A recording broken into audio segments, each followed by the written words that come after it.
Imagine a group of street racers huddled under the neon lights of Los Angeles.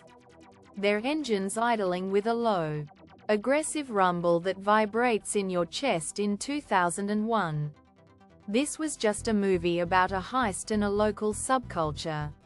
No one could have predicted that a story about stolen DVD players and quarter-mile races would evolve into a multi-billion-dollar global phenomenon.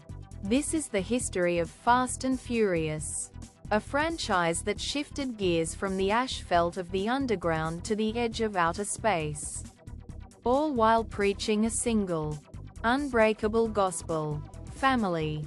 The journey began with an article in Vibe magazine about New York street racing, which inspired the first film, The Fast and the Furious.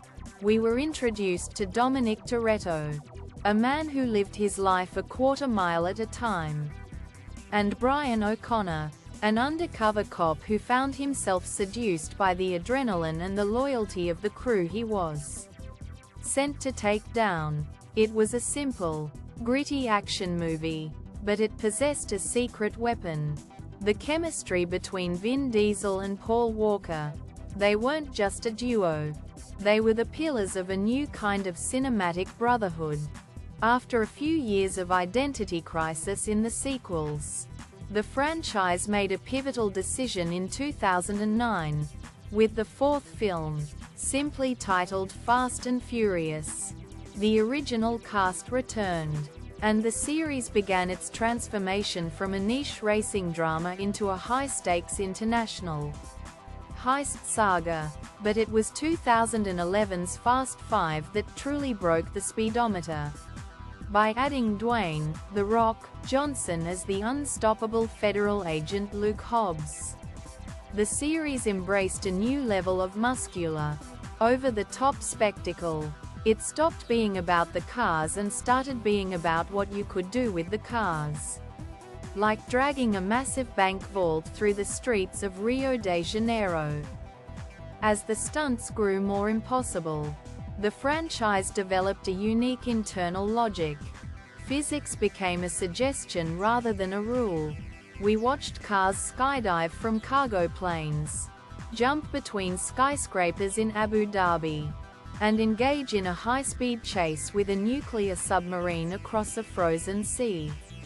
By the time the crew reached the 9th installment and headed into orbit in a rocket-powered Pontiac Fiero, the world understood that Fast and Furious was no longer an action series. It was a modern-day superhero epic where the costumes were made of chrome and steel. However, the heart of the franchise was tested by a real-world tragedy. In 2013, the passing of Paul Walker during the production of Furious 7 sent a shockwave through the fans, and the cast. The film was completed using a combination of body doubles, his brothers, and cutting-edge digital effects. But the result was something far more profound than a standard blockbuster. The final scene, featuring a split in the road and a tribute to Pablo, became one of the most emotional moments in modern cinema. It proved that the themes of loyalty and brotherhood weren't just a marketing slogan. They were the soul of the production. One of the most remarkable aspects of the series is its commitment to diversity. Long before it was a major talking point in Hollywood, Fast and Furious featured a truly global, multi-ethnic cast that reflected the world the audience lived in. From the streets of Tokyo to the favelas of Brazil and the highways of London, the movies felt like a celebration of different cultures coming together under one hood. This inclusivity is a major reason why the franchise has seen such massive success in every corner of the planet. But as the family grew, so did the friction. The behind-the-scenes drama and public feuds between some of the leads became as legendary as the movies themselves. Yet, somehow, the engine kept running.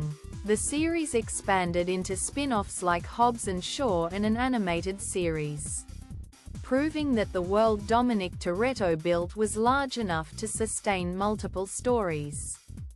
As we move toward the final chapters of the main saga, the legacy of Fast and Furious is clear.